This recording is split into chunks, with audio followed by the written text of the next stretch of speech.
selalu berusaha menyimpan sesuatu yang bisa membawa manfaat, baik untuk dirinya, untuk anak cucunya, maupun untuk keluarganya, untuk masa kini dan masa depannya. Kadang simpanan itu berbentuk uang, kadang berupa tanah, lain saat berbentuk pabrik, dan lain sebagainya. Sementara masa depan yang paling pasti adalah akhirat. Jika untuk masa depan dunia kita rela memeras keringat, membanting tulang, pergi pagi dan pulang petang, menyimpan uang, menyimpan tanah, menyimpan pabrik, pernahkah kita merenung jika satu saat kiamat datang, kita dibangkitkan dari kubur masing-masing, berdiri di padang mahsyar untuk mempertanggungjawabkan seluruh kegiatan hidup kita di dunia ini, lalu kita akan menuju ke alam akhirat. Sudahkah kita mempunyai simpanan untuk akhirat kita? Pada pertemuan kali ini saya ingin menyampaikan sebuah hadis di mana Rasulullah sallallahu alaihi wasallam bersabda, "Arba'un min kanzil jannah." Simpanan sorga ada 4 macam. Yang pertama, ikhfa'us sadaqah, menyembunyikan sedekah. Saudara-saudara kaum muslimin, sebagaimana yang kita maklum bahwa Allah Subhanahu wa taala melebihkan sebagian rezeki dari kita terhadap yang lain. Ada yang kaya, ada yang setengah kaya, ada yang miskin, ada yang setengah miskin, dan selanjutnya. Ada yang gajinya kecil tapi penghasilannya gede. Ada yang penghasilannya gede tapi nggak punya gaji. Ada juga yang memang gajinya gede dan penghasilannya gede. Kelebihan rezeki merupakan sunnatullah dan tidak harus membuat kita merasa lebih dari yang lain. Bahkan sebaliknya, kelebihan itu harus membuat kita ringan tangan untuk menolong mereka yang memang memerlukan pertolongan. Kalau saudara diberikan ilmu, maka pertanyaan akhirat cuma satu: ilmumu kau amalkan untuk apa? Kalau saudara diberikan umur yang panjang, pengadilan akhirat juga bertanya satu: umurmu kau habiskan di mana? Tapi kalau saudara diberikan harta, pengadilan akhirat akan bertanya dua: hartamu kau dapat dari mana? Kau belanjakan kemana? Dari mananya ditanya, dan kemananya juga ditanya. Oleh karena kita akan dimintakan pertanggungan jawab, maka amanah yang bernama harta ini harus kita gunakan dengan sebaik-baiknya. Ada penggunaan yang merupakan kewajiban, itu zakat namanya. Ada penggunaan yang sewaktu-waktu, itu infak namanya. Ada yang lebih sewaktu-waktu lagi, dan itu sedekah namanya. Zakat dia terikat oleh haul dan nisab, oleh putaran batas waktu dan ukuran dari harta itu sendiri. Sedangkan infak terikat oleh situasi dan kondisi perekonomian seseorang. Sedangkan sedekah tidak terikat dengan apapun. Dalam kondisi seperti apapun kita bisa melakukan sedekah dengan yang terkecil sekalipun. Sampai-sampai Rasulullah sallallahu alaihi wasallam mengajarkan, la tahqiranna minal ma'rufi syai'an walau an talqa akhaka biwajhin talik. Atau ada hadis, tabassumuka fi wajhi akhika laka shadaqah. Senyumanmu kepada temanmu adalah sedekah.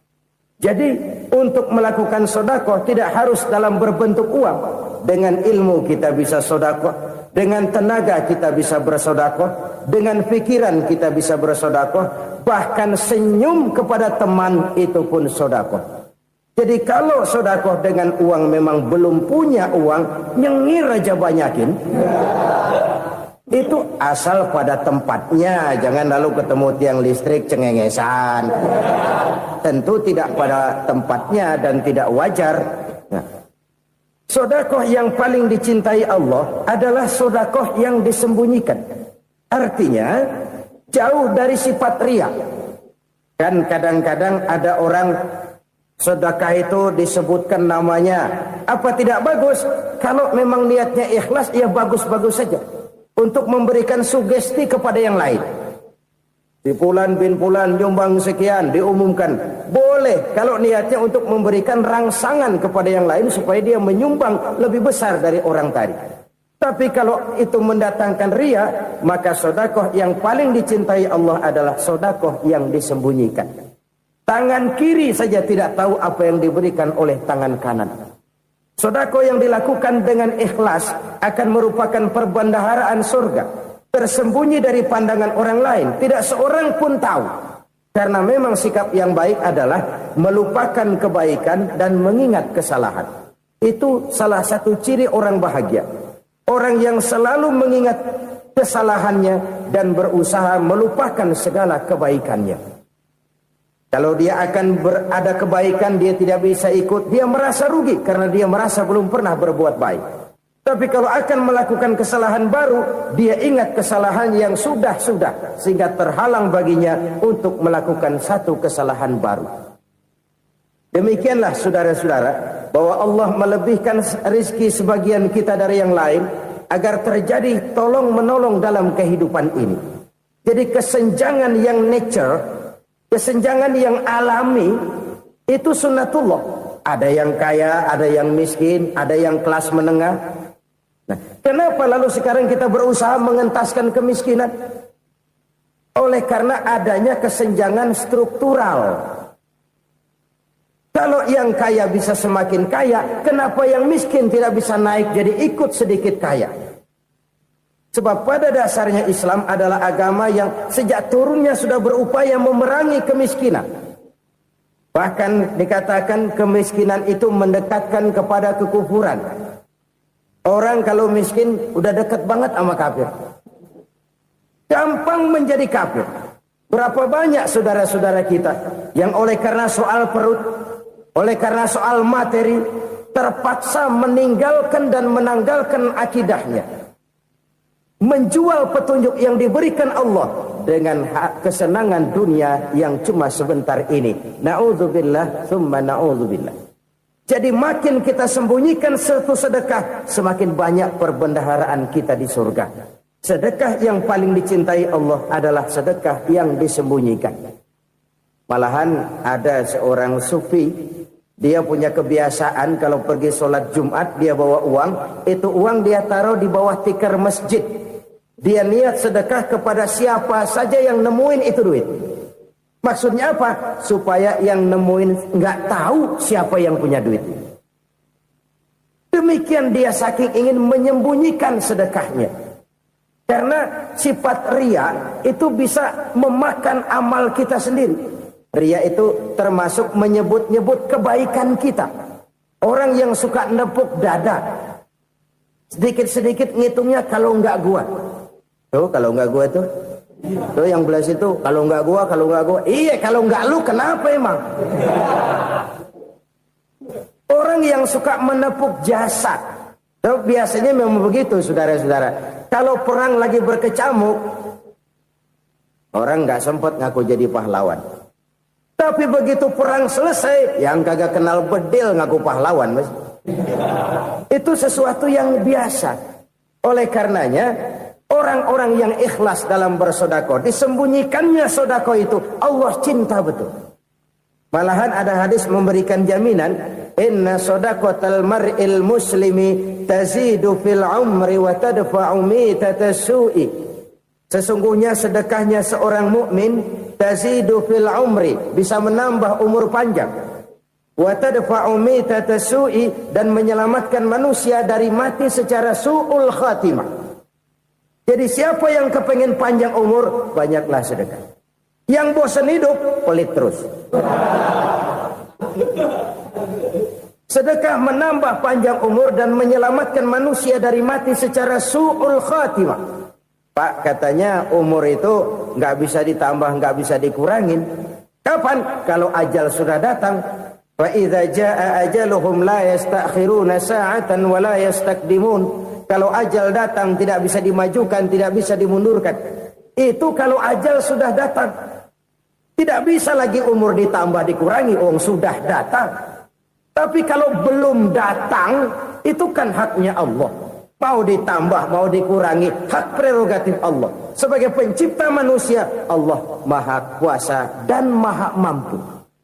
Sedekah ini menambah panjang umur dan menyelamatkan manusia dari mati secara su'ul khatimah. Itu orang mati kan sama ya, kondisinya mati, nggak nafas. Tapi hakikat mati kan lain-lain. Ada yang mati itu husnul khatimah, baik akhirnya.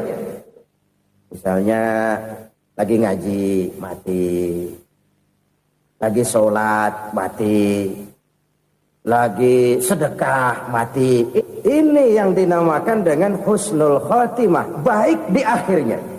Sebaliknya ada yang su'ul khatimah, jelek di akhirnya. Ini yang jadi catatan akhir. Lagi nyekek botol, mampus. Lagi banting kartu, modar.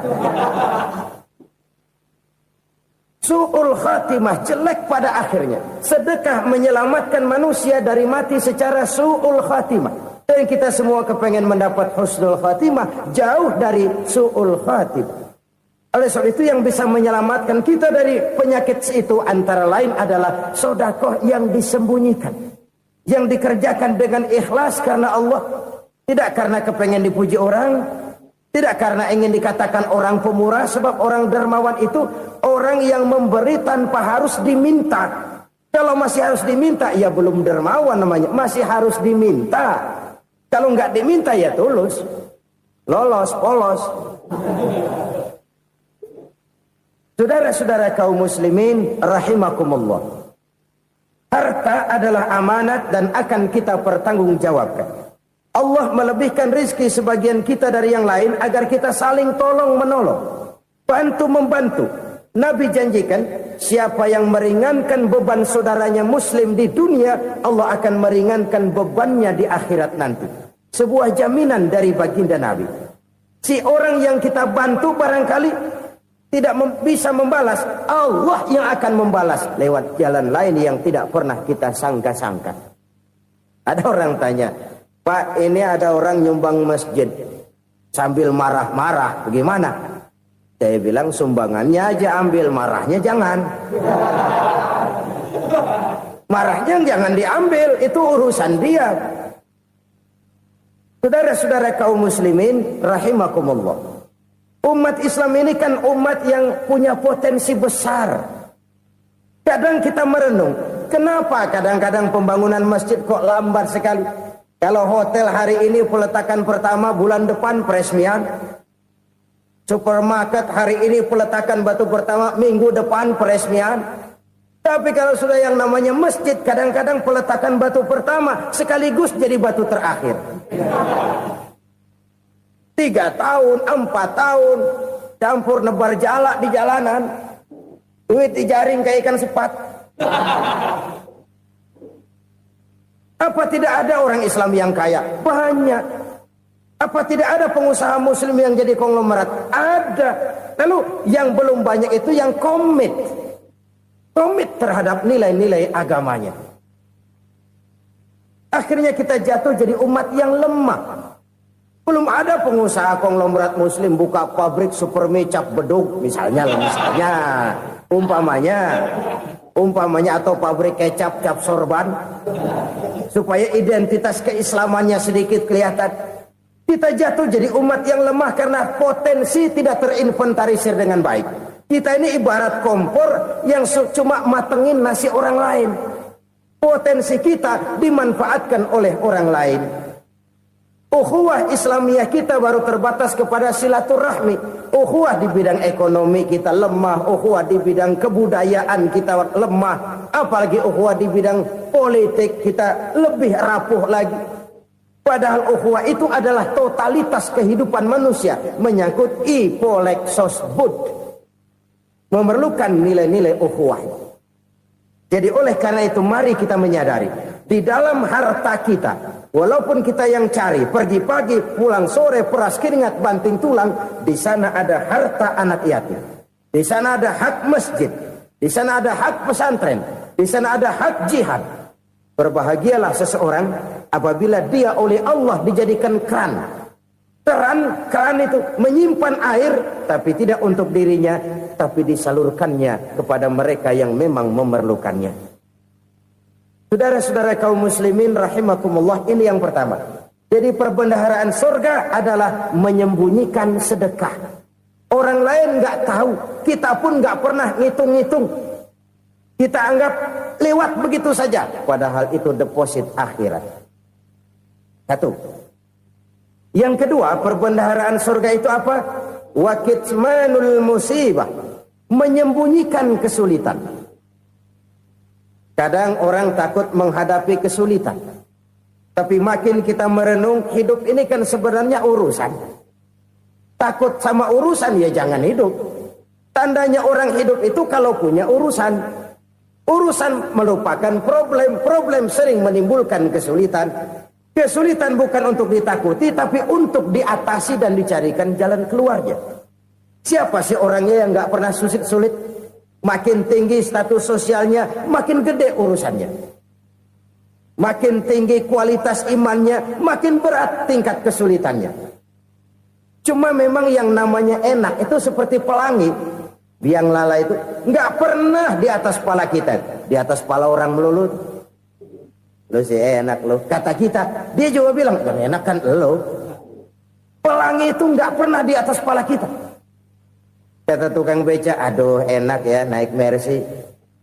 Kata tukang beca, apa yang di dalam mobil Mercy? Aduh enak bener tukang beca, di jok ngeringkuk ngorok pulas bener.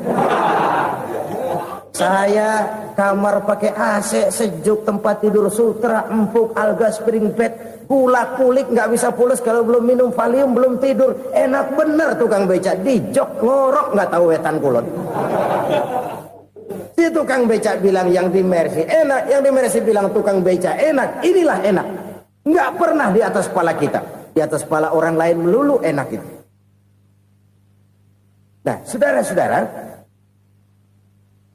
yang merupakan perbendaharaan surga itu orang yang bisa menyembunyikan kesulitan, baik pribadi ataupun rumah tangga. Nih terutama rumah tangga yang jadi soalnya. Kadang-kadang kita ini kalau senang, sebaliknya kalau senang kita diam, kalem aja, cuek.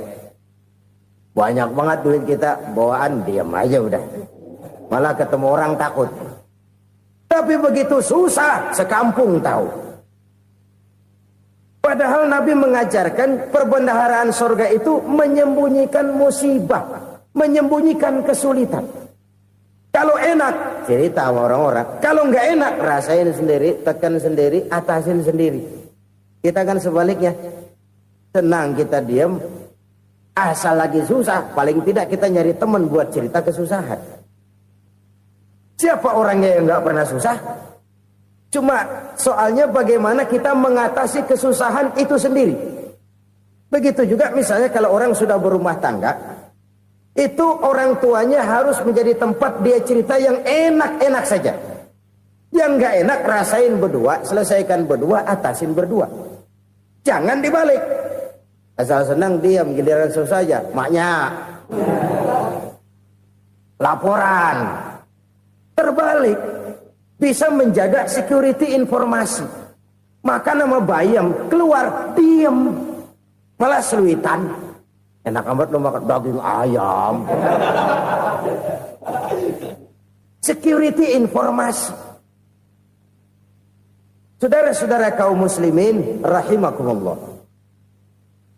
Ujian yang terberat itu yang pernah diberikan kepada para nabi, para rasul, para aulia, para ulama. Makin tinggi keimanan, makin berat bentuk kesulitan. Ayo saya kemukakan satu contoh saja. Ada seorang nabi yang kaya, nabi kaya, namanya Nabi Ayub. Iblis kalau orang begini kan keki, ibadahnya rajin, kaya. Nih yang kayak begini susah digodain. Kalau ibadahnya rajin, miskin, enggali bisa disogok. Sini imannya mantap, ibadahnya rajin, kaya, nabi lagi. Oh, tapi namanya iblis nggak kurang akal. laporan. Tuhan, kenapa Les? Ya ini bahasa saya, bahasa Qur'annya sih nggak gitu. Itu hambamu yang namanya Ayub, dia rajin ibadah cuma karena dikasih kaya aja. Coba kasih miskin dia, berhenti dia sembahyang. Ah, kamu bisa aja. Saya tahu Ayub itu hambaku yang ikhlas. Saya buktiin Tuhan, silahkan. Dibuktiin lah, iblis turun ke alam ini. Yang mula-mula dia lakukan, dia rusak sawah ladang Nabi Ayub. Dia binasakan binatang ternak Nabi Ayub. Sehingga dalam waktu singkat, jatuhlah Nabi Ayub dari orang paling kaya, jadi orang paling miskin. Beliau masih ibadah di mihrab dalam masjid. Datang iblis. Saudara Ayub, ya. Lagi ngapain? Ibadah. Nyembah Allah, nyembah Allah. Oh, percuma. Kenapa? Tuhan yang ente sembah nih, dia udah bikin miskin ente. Sawah ladang ente hancur lebur, binatang ternak binasa. Sekarang ente jadi orang paling miskin. Ngapain nyembah Tuhan kayak begitu? Tekor. Udah berhenti dah ibadah, berhenti ibadah. Ini iblis sama Tuhan laporannya lain, yang dikerjakan kepada Nabi Ayub juga lain. Benar begitu iblis kata Nabi Ayub? Iya, sawah ladang saya habis, buras. Binatang ternak saya binasa, binasa. Saya miskin, bangpak. Apa jawab Nabi Ayub? Bukan innalillahi, ya ini hebat. Alhamdulillahillazi a'tani wa akhadha minni. Segala puji bagi Allah yang telah memberikan harta kepada saya dan sekarang mengambilnya lagi. Alhamdulillah. Allah yang ngasih, Allah yang ambil. Itu mah urusan Allah. Iblis cuman ibadah jalan terus, sujud lagi Nabi Ayub. Iblis seleher gondok banget. Dasar Nabi nggak mempan dia apa-apain. Miskin malah alhamdulillah. Allah yang ngasih, Allah yang ngambil. Jadi kalau kita tidak komit, kita tidak terikat kepada kaya, miskin, senang, susah, apa yang bisa bikin kita susah? Jadikan kekayaan, kemiskinan, jadikan senang, susah sebagai anak buah yang bisa kita atur. Jangan kekayaan ngatur kita, jangan kemiskinan ngatur kita. Kita yang harus mengatur mereka. Senang, susah, kaya, miskin, bahagia, sengsara, jadikan itu anak buah yang bisa kita atur. Kalau sekarang kita kaya, lain saat boleh jadi kita miskin, semiskin-miskinnya. Allah yang ngasih, Allah yang ngambil. Tenaga mana yang bisa menghalangi? Ibadah jalan terus. Iblis makin gondok. Dasar Nabi loh. Akhirnya apa? Nabi Ayub dikerjain, diberikan penyakit. Demikian fatal penyakitnya. Bayangin, udah miskin sakit. Masya Allah. Miskin sakit. Sakitnya nggak lama, kira-kira 16 tahun. Istrinya 3, 2 mental minta ceraiin. Ngerawatin laki bengek begini. Senang belum tentu, susah udah pasti nih. Cerai aja, cerai dah. Cerai. Tinggal satu Siti Rahmah yang setia menemani beliau. Sesetia-setianya hati perempuan. Satu saat Siti Rahmah bilang, "Bang, iya, abang kan Nabi bang. Lalu namanya Nabi kan doanya jarang meleset bang. Maksud kamu minta kenapa sih sama Tuhan biar abang sembuh baik dah bang?" Siti Rahmah, iya. Saya sakit berapa tahun sih dah? 16 tahun bang. Sebelum ini saya sehat berapa tahun? Ya kira-kira 60 tahun bang. Nah coba ente banding-bandingin Rahmah. Saya dikasih sehat 60 tahun. Dikasih sakit 16 tahun. Sudah nggak sabar. Mau doa kepada Allah minta sembuh. Saya malu. Malu kepada Allah. Diuji dengan yang luar biasa seperti ini. Tidak mengganggu stabilitas kehambaannya. Dia tetap menghamba kepada Allah subhanahu wa ta'ala. Saudara-saudara kaum muslimin rahimakumullah. Kunci menghadapi kesulitan itu apa? Allah jelaskan dalam satu ayat, wa basyiris sabirin alladzina iza asabathum musibah qalu inna lillahi wa inna ilaihi raji'un. Gembirakan orang-orang yang sabar. Siapa mereka itu? yang apabila mendapat musibah mereka kembali kepada keyakinan dasar segalanya dari Allah dan segalanya akan kembali kepada Allah. Ini konsepsi dasar dari sikap muslim dalam menghadapi berbagai kesulitan. Segalanya dari Allah, segalanya akan kembali kepada Allah. Kalau ini sudah kondisi dasarnya, maka kita akan lapang menghadapi kenyataan bagaimanapun pahitnya. Apakah itu namanya miskin, apakah itu namanya sakit, bahkan maut sekalipun. Maut sekalipun. Segalanya dari Allah, segalanya akan kembali kepada Allah. Ini sikap hidup, bukan sekedar ucapan. Kita kadang-kadang menjadikannya sebagai ucapan. Mulutnya sehingga berhenti, innalillahi wa inna ilaihi rajiun, tapi nangisnya terus gerung-gerungan. Bukan itu, ini kesadaran moral. Kalau segalanya dari Allah, segalanya kembali kepada Allah, kan sebenarnya cuma nunggu giliran. Hari ini saya nyembayangin dia, entah hari apa saya disembayangin orang. Hari ini saya antar dia ke kubur, entah hari apa orang nganterin saya ke kubur. Hari ini saya tahlilkan dia, entah nanti kapan orang tahlilkan saya. Segalanya dari Allah, segalanya akan kembali juga kepada Allah. Oleh sebab itu saudara-saudara, kesulitan bukan untuk ditakuti. Kesulitan justru untuk diatasi, dicarikan jalan keluarnya. Dan tidak ada orang yang tidak pernah mendapat kesulitan. Tidak ada. Semakin tinggi status sosial, semakin tinggi kualitas keimanan, semakin besar juga tingkat kesulitan. Hanya saja bagaimana cara kita mengatasinya.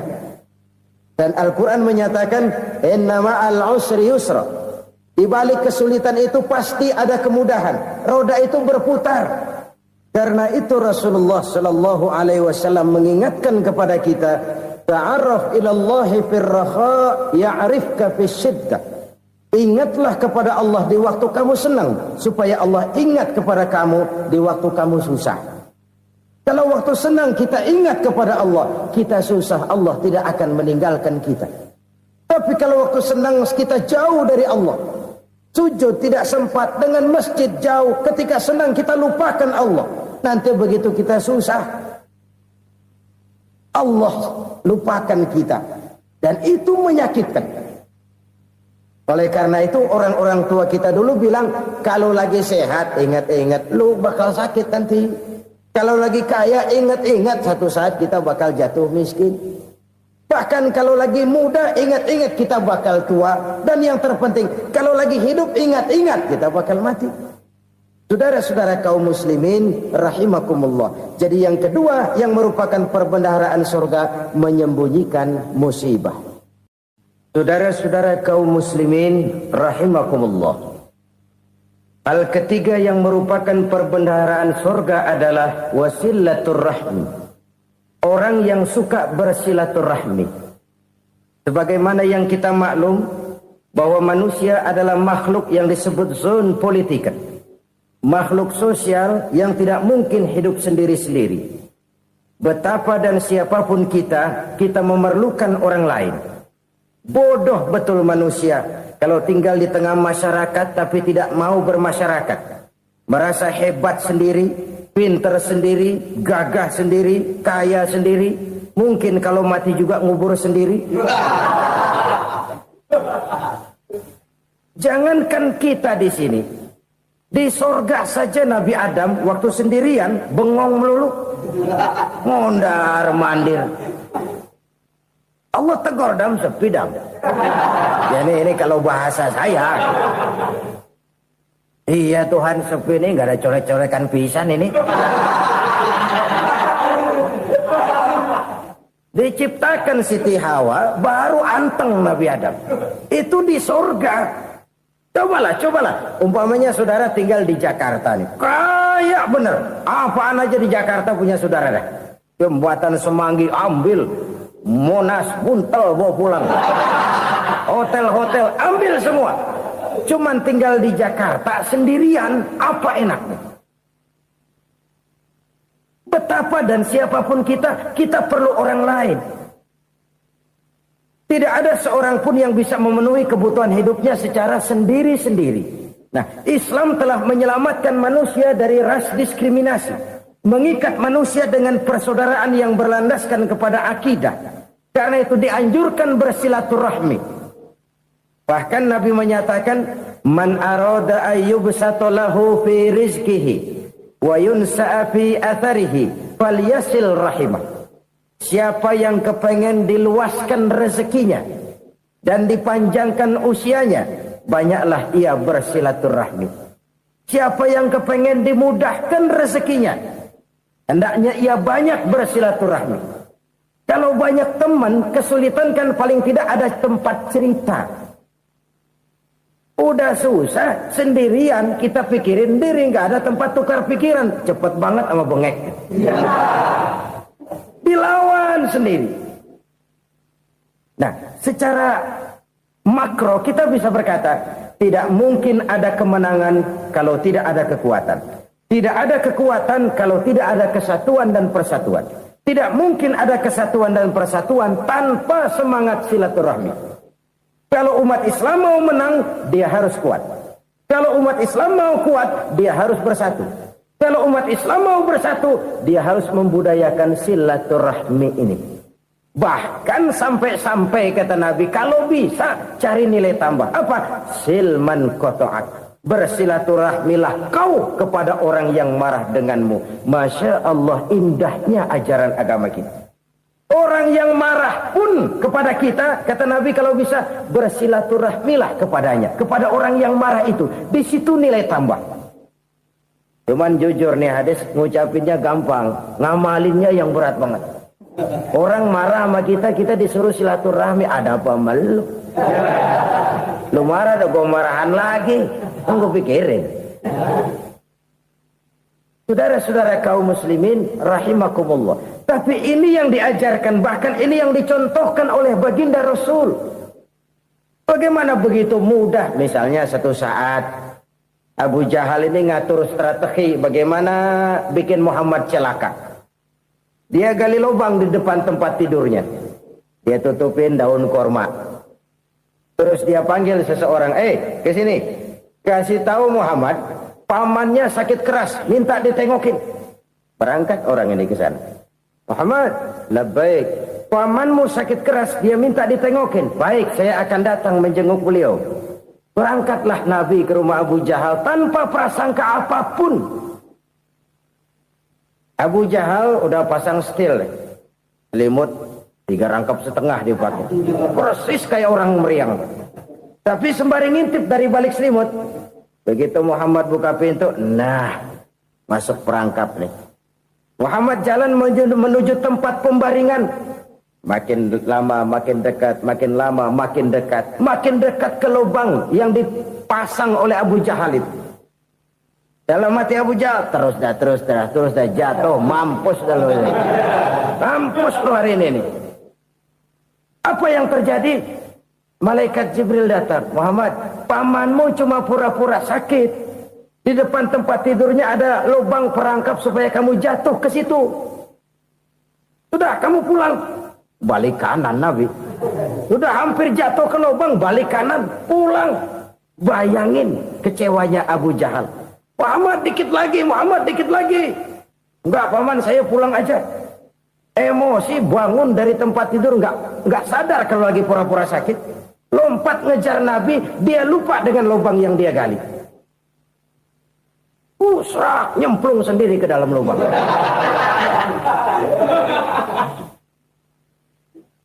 Nabi terus berlalu. Ini terjadi keanehan. Jatuh ke lubang yang dia gali itu sebenarnya nggak terlalu dalam ya. Antara 3-4 meteran lah. Tolong, saya jatuh ke lubang ini. Datanglah pelayan-pelayannya itu. Angkat saya dari sini. Oh, yang ngulurin tambang. Satu gulung, belum juga nyampe itu tambang. Kurang, beli lagi ke warung. Sambung, ulur lagi, nggak juga bisa sampai. Wah, ini kerjaan Muhammad ini. Tolong, siapa salah seorang kamu ke rumah Muhammad, kasih tahu encangnya kecebur. Minta ditolongin. Sampaikan kepada Rasul. Kenapa? Pamanmu jatuh ke lubang, Muhammad minta tolong diangkatin. Tambang udah nyambung-nyambung nggak nyampe juga. Ya, nanti saya datang, saya tolong. Coba.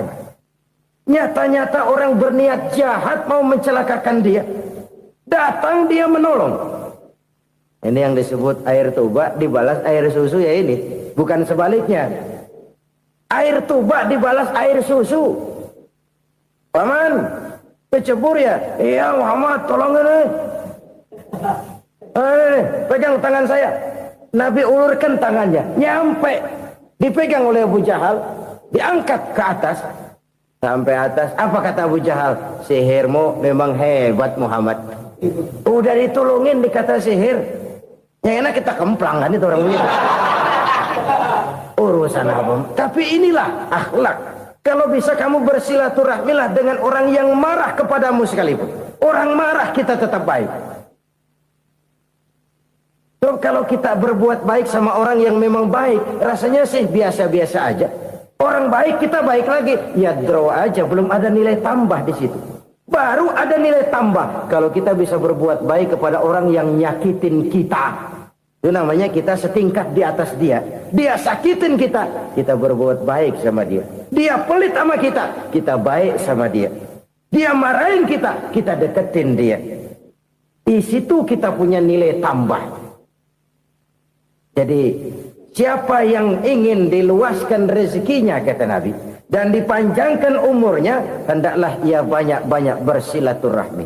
Sederhana sebenarnya silaturahmi.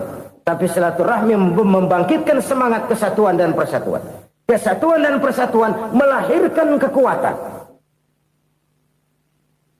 Dalam matematika, 1 ditambah 1 pasti 2. Tapi di tengah masyarakat, 1 orang takut ditambah 1 orang takut, hasilnya jadi 2 orang setengah berani. Kenapa setengah berani? Karena udah berdua. Tadi pan takut sendirian. Kalau dia kumpul turu-turu takutlah jadi berani. Kita yang lemah, kita yang tidak berdaya, kita yang miskin, kalau mau kompak bersatu, apa yang nggak bisa kita kerjain? Apalagi tinggal di kota besar, pilihan cuma 2, bertahan atau minggir. Bertahan atau minggir. Untuk bisa bertahan harus mampu bersaing. Untuk mampu bersaing harus punya keahlian. Keahlian harus ditunjang dengan pendidikan. Ditambah oleh kekompakan sebagai umat. Udah miskin mencar mulu, orang injek kita. Orang nggak pandang urusan apa malu. Oleh karena itu silaturahmi pada hakikatnya merupakan ruh dari ukhuwah yang diajarkan oleh agama kita. Bagaimana Islam menyelamatkan masyarakat manusia dari ras diskriminasi, mengikat manusia, dan tidak ada persaudaraan yang lebih indah selain persaudaraan yang diikat dengan nilai-nilai akidah. Sepanjang orang di jalan Allah, itulah saudara kita. Keluar dia dari jalan Allah, selesailah persaudaraan sampai di situ. Karena itu, kalau ingin menyimpan sesuatu di surga, banyaklah bersilaturahmi. Datang ke rumah ini, datang ke rumah itu, dan lain sebagainya. Itu simpanan kita di akhirat nanti.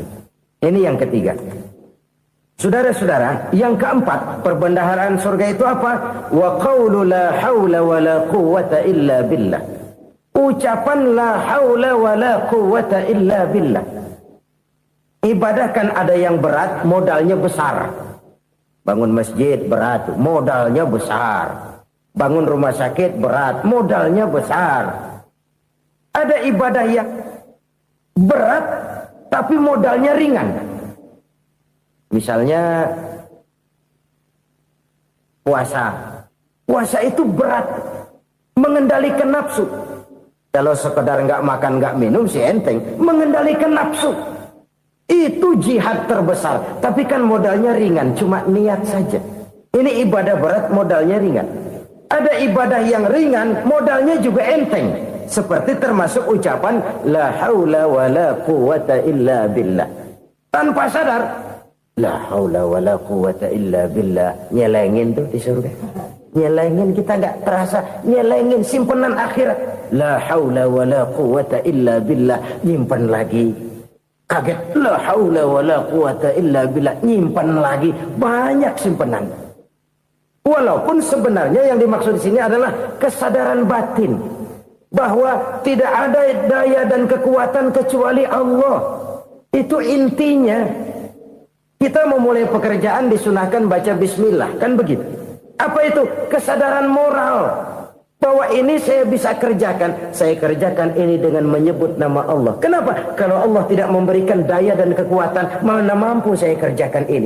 Maka saya kerjakan ini dengan menyebut nama Allah. Bismillah. Kesadaran moral. Manusia hanya wajib berusaha, tapi nggak pernah wajib berhasil. Banyak hal-hal yang kalau kita renungkan secara rasio nggak mungkin. Tapi jadi kenyataan. La haula wa la quwata illa billah. Tidak ada daya dan kekuatan kecuali bagi Allah semata-mata. Kesadaran moral akan kelemahan dan keterbatasan makhluk bernama manusia.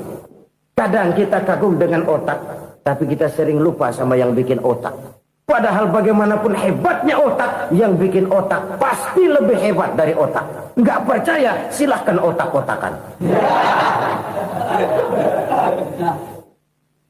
Inilah kecenderungan.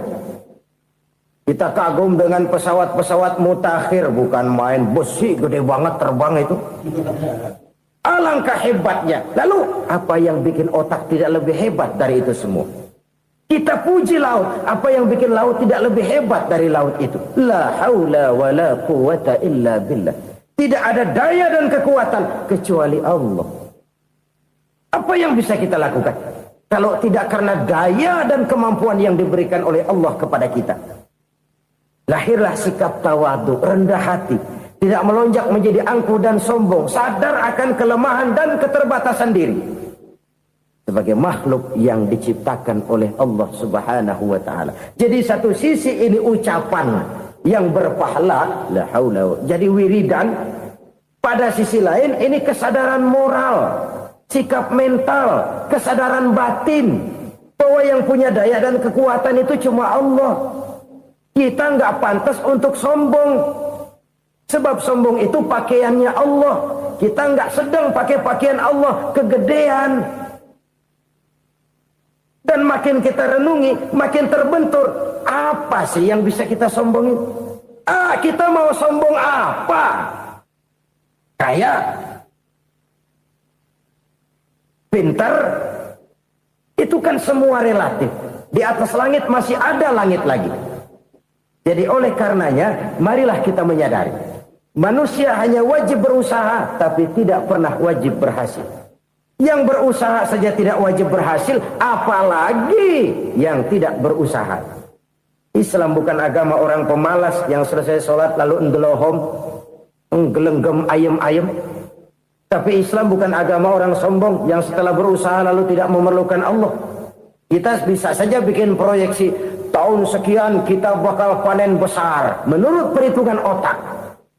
Tapi ada kejadian lain. Apa? Tikus ngambek. Habis itu dimakanin tikus, panen gagal.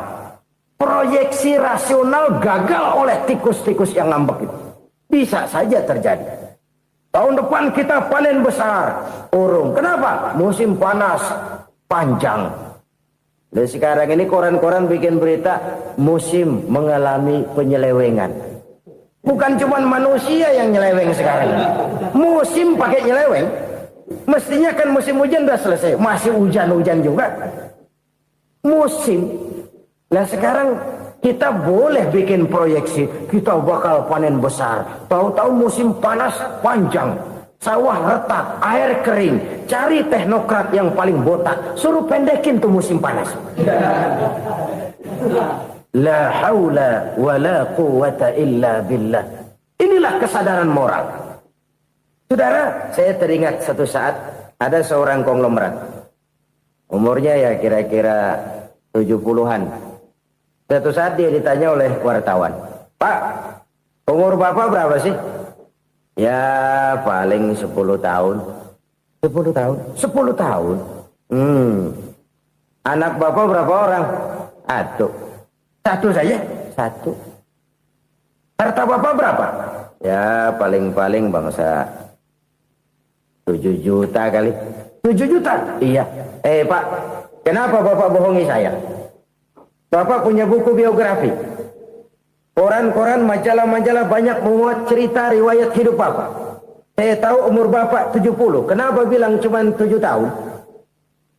Saya tahu anak Bapak 8. Kenapa cuma bilang 1? Saya tahu harta bapak miliaran, mungkin triliunan, pabrik di mana-mana, bank di mana-mana. Kenapa bilang uang bapak cuma 7 juta? Nah, kata si konglomerat tadi, kamu benar nak, kamu benar. Umur saya kalau jumlahnya memang 70 nak. Cuman ingat-ingat saya, baru 7 tahun terakhir ini saya sujud. Baru 7 tahun terakhir ini saya berusaha dekat dengan Allah. Saya laksanakan perintahnya, saya jauhi larangannya. 7 tahun inilah rasanya yang ada nilainya di hadapan Allah. Yang 63 tahun matong, kelabu, kelem umur gue. Habis untuk maksiat, untuk munkarat. Maka ketika ditanya tadi, umur saya 7 tahun itu. Oh begitu Pak. Oh iya. Lalu anak Pak. Anak bapak kan 8. Kenapa bilang cuma 1? Nah, kalau jumlah hitungannya memang anak saya 8. Tapi dari 8 orang ini rasanya cuma 1 nih. Yang bakal jadi buah hati, belahan jantung. Pelanjut cerita, penerus sejarah. Bakal jadi anak soleh yang akan mendoakan saya. Cuma 1 rasanya anak saya ini yang bakal jadi buah hati saya. Besar-besaran saya. Yang akan mendoakan di kubur saya. Yang akan mendoakan di akhirat saya.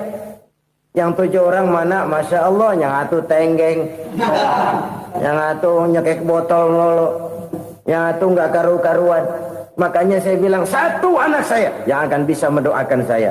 Oh begitu Pak. Iya. Nah harta Pak, harta bapak kan triliunan, pabrik bapak di mana-mana, uang bapak hampir di tiap bank-bank besar. Kenapa bilang cuma 7 juta? Betul kau nak.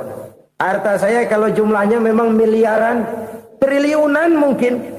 Tapi yang saya ingat baru 7 juta tuh yang saya belanjakan di jalan Allah. Saya nyumbang masjid, saya santuni yatim piatu, saya bantu pembangunan pesantren, saya bantu pembangunan rumah sakit Islam. Itu yang akan saya bawa pulang ke akhirat, yang 7 juta itu.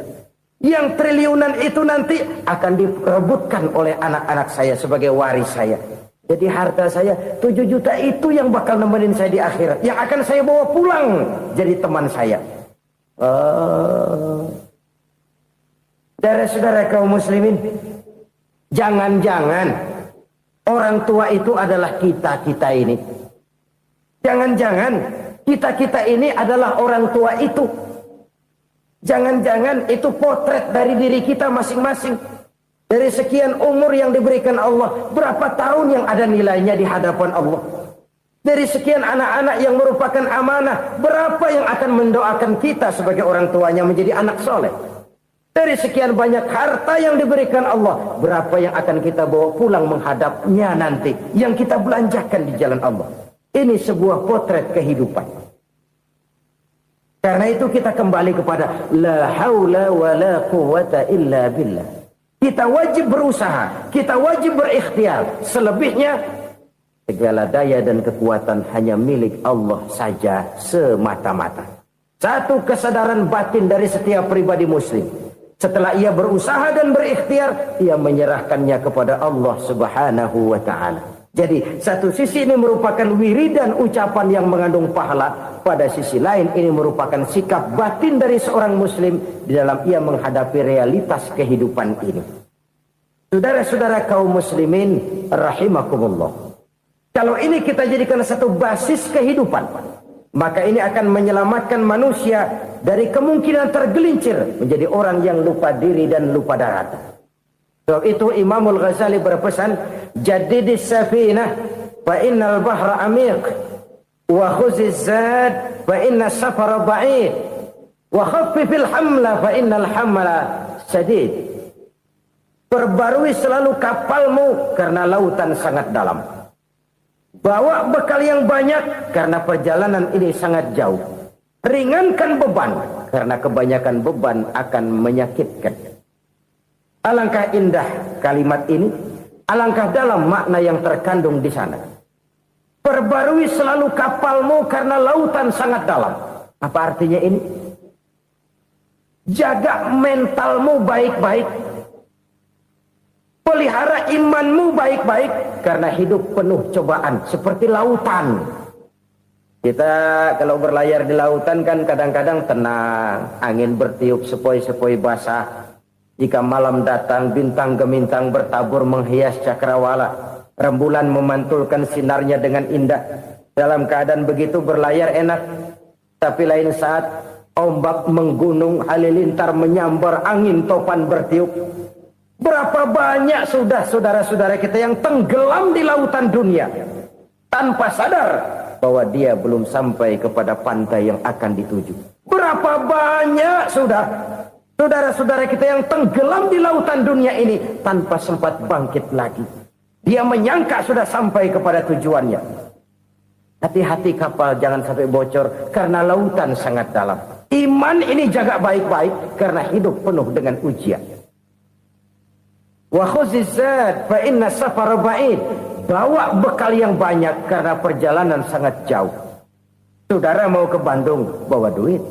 Saudara mau ke Surabaya, banyakkan lagi duitnya.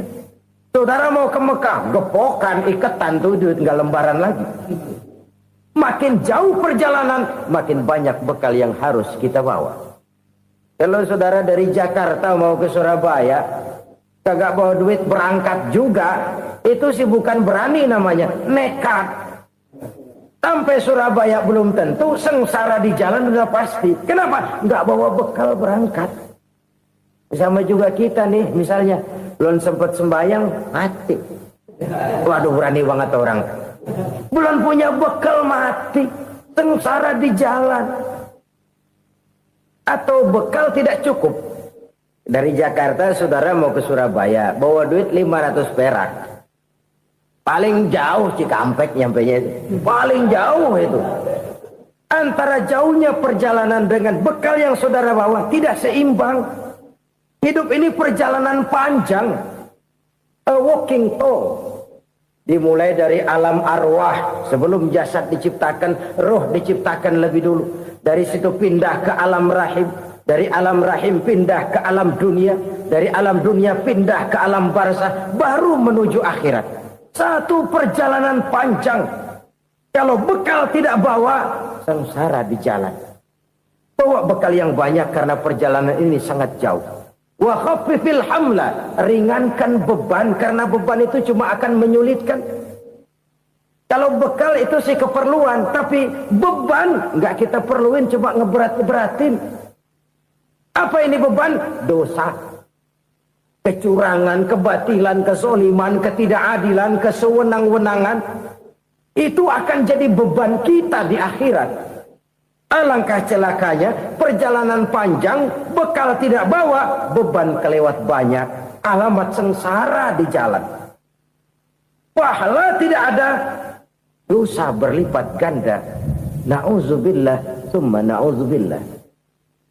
Kalau kita rangkum nasihat Al-Ghazali dengan kisah si konglomerat tadi, kita akan mengambil kesimpulan. Pertama, bekal terbaik dalam menghadapi gejolak kehidupan ini tidak lain adalah iman. Yang kedua, pahala dan dosa. Dua hal kontroversial. Pahala adalah bekal, dosa adalah beban. Tapi kita sekarang kan tidak begitu terangsang kepada yang abstrak. Orang berlomba mencari yang konkret-konkret saja. Yang real. Kalau memang dosa, benjol dong. Kira-kira begitu. Kira-kira begitu. Persis orang Yahudi dulu. Orang Yahudi itu kan pernah minta kepada Nabi Musa.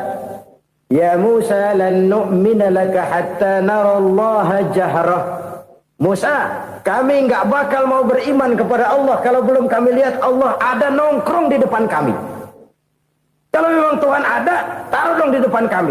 Mau yang konkret-konkret saja. Kalau memang dosa, benjol dong. Kalau memang pahala, berasa dong. Orang terangsang kepada yang real, yang konkret-konkret saja. Karena itu, untuk mengejar dosa, orang mau bayar. Tapi untuk mengejar pahala, walaupun tidak bayar, orang segan. Ini yang dikatakan oleh Nabi, kamu mengharapkan ke surga, tapi kamu berat melaksanakan sesuatu yang bisa membawa kamu ke surga. Kamu ingin jauh dari neraka, tapi tiap saat kamu lakukan perbuatan-perbuatan yang justru menjerumuskan kamu ke neraka. Idda'aitum an-najata minan nar wa ramaitum fiha anfusakum. Kamu ingin selamat dari neraka, tapi kamu lemparkan diri kamu ke neraka. Kamu ingin masuk surga, tapi berat sekali kamu melakukan perbuatan-perbuatan yang bisa menyampaikan kamu di surga. Saudara-saudara kaum muslimin rahimakumullah. Jadi hal keempat yang merupakan perbendaharaan surga adalah la haula wa la quwwata illa billah. Satu sisi ini merupakan ucapan yang memperberat timbangan akhirat. Pada sisi lain ini merupakan sikap hidup seorang muslim. Kesadaran batin yang sangat dalam bahwa tidak ada daya dan kekuatan kecuali Allah. Dan itu kita simbolkan pada saat memulai pekerjaan dengan bismillah, dengan menyebut nama Allah. Satu kesadaran moral, saya hanya bisa melakukan ini karena diberikan daya dan kekuatan oleh Allah. Lahirlah sikap tawadu, rendah hati, tidak melonjak menjadi angkuh dan sombong. Saudara-saudara, sampai sini dulu jumpa kita kali ini. Semoga 4 perbendaharaan surga ini dapat kita lakukan, yang kelak akan merupakan bekal kita di kemudian hari nanti. Amin ya rabbal alamin. Bapak-bapak, ibu-ibu, saudara-saudara kaum muslimin rahimakumullah. Di dalam kehidupan kita sebagai seorang muslim, minimal 5 kali dalam sehari semalam kita mendengar seruan untuk mendirikan solat yang disebut azan. Ada kalimat menarik di dalam kalimat azan itu, yakni seruan hayya 'alal falah, marilah menuju kepada keberuntungan, marilah meraih kemenangan. Seruan ini adalah kecenderungan dari setiap manusia, apapun warna kulitnya.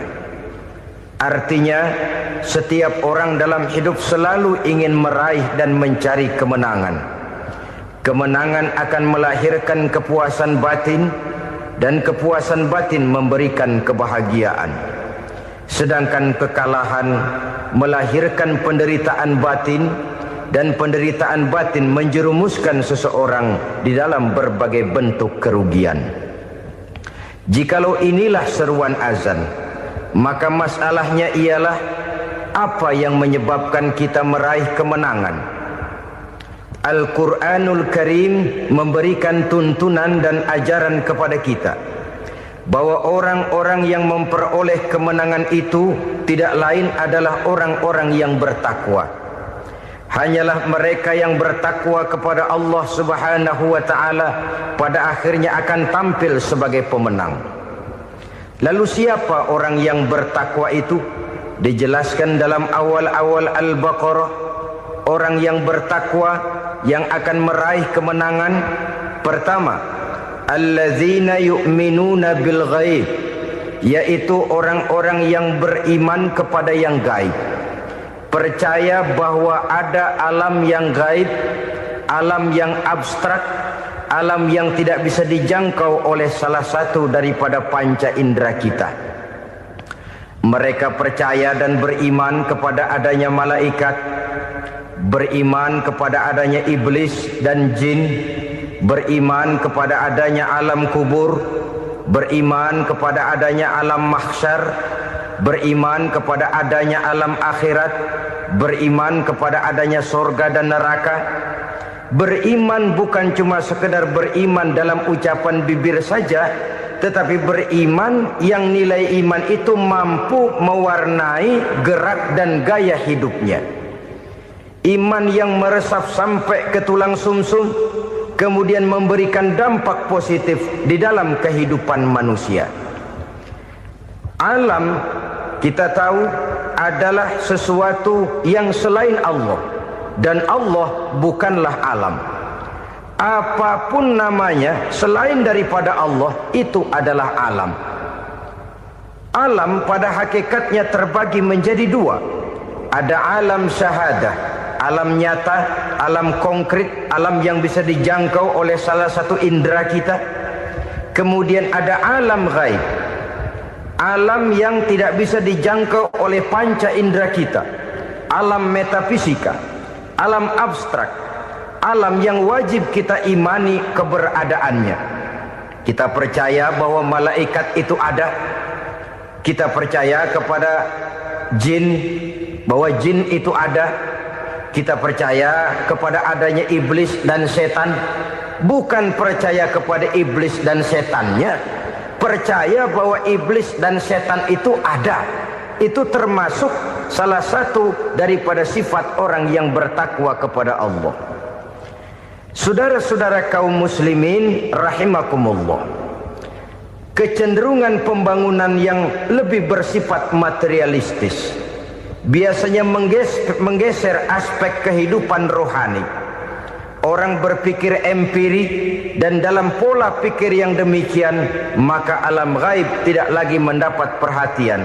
Aspek kehidupan yang bersifat rohaniah malah mulai ditinggalkan. Akibatnya terjadilah kepincangan di dalam kehidupan kita. Pernah ada satu pengalaman pribadi dalam perjalanan kembali ke tanah air.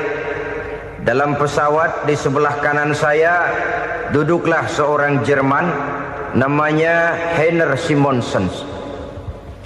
Iseng saya ajak kenalan, saya ajak ngobrol, saya tanya dia. Saya bilang, Mas Heiner ini, kalau pesawat yang kita tumpangi ini jatuh ke bawah, kira-kira apa yang bakal terjadi, Mas? Dia bilang, kita semua akan mati. Begitu? Iya. Oke. Apa itu mati? Tanya saya. Dia bilang, untuk tahu apa itu mati, kita harus tahu lebih dahulu apa itu hidup. Saya pikir nih bule bisa ngomong juga. Baiklah kata saya. Apa hidup menurut Anda itu? Oh, hidup itu dia bilang, kalau seluruh anggota badan kita bekerja secara normal, paru-paru memompa darah secara normal, jantung berdetak secara normal, sel-sel tubuh bekerja secara fit, dan organisme tubuh hanya mau bekerja secara normal, dia bilang, kalau kita memberi makan yang cukup, menu yang teratur, dan gizi yang lengkap. Saya bilang, kesimpulannya apa, Ner? Dia jawab, hidup adalah dari tangan ke mulut. Life is from the hand to the mouth, kata dia. Hidup adalah dari tangan ke mulut. Jadi masalah hidup tidak lebih daripada masalah isi perut. Orang pergi pagi, pulang sore, peras keringat, banting tulang, perut yang dibelain. Saya bilang, you are wrong. Sampean salah, Ner. Kamu orang Islam bukan? Bukan. Pantas. Kenapa saya salah? Dia bilang, ya jelas salah. Salahnya di mana? Kamu ini manusia. Kalau hidup cuma dari tangan ke mulut, saya bilang, kambing di kampung saya juga begitu pikirannya, Ner. Itu kambing di kampung saya, asal perutnya kenyang, sudah hidup dia. Perkara besok bagaimana, lusa prospeknya macam mana, bulan depan ada apa, kambing nggak pernah mikir. Di kampung saya kambing juga pikirannya begitu. Kamu Kristen ya? Tadinya. Loh kok tadinya, lalu apa sekarang kamu ini? Dia bilang, sekarang saya netral. Saya tidak beragama, tapi saya percaya kepada Tuhan sebagai pencipta alam. Saya ingat benar dia bilang, I haven't any religious, but I believe to God as the creator of the world. Kenapa bisa netral begitu, Ner? Habis saya bingung katanya. Islam bilang Islam baik, Kristen bilang Kristen baik, Hindu Buddha bilang Hindu Buddha baik, semua agama baik. Saya netral sekalian, nggak beragama. Yang penting saya percaya kepada Tuhan. Saya bilang, Ner, kamu ini kayak orang mau beli celana, lalu bingung. Yang satu bilang Levi's bagus, yang satu bilang Blue Jean hebat, yang satu bilang Wool England hebat. Celana ini hebat, celana itu bagus, celana ini hebat. Semua celana bagus, kamu bingung. Akhirnya netral, tidak pakai celana. Itu juga salah. Saya pikir-pikir, kemudian saya melihat bahwa dua pola berpikir Heiner ini nampaknya sudah mulai menggejala di lingkungan masyarakat bangsa kita.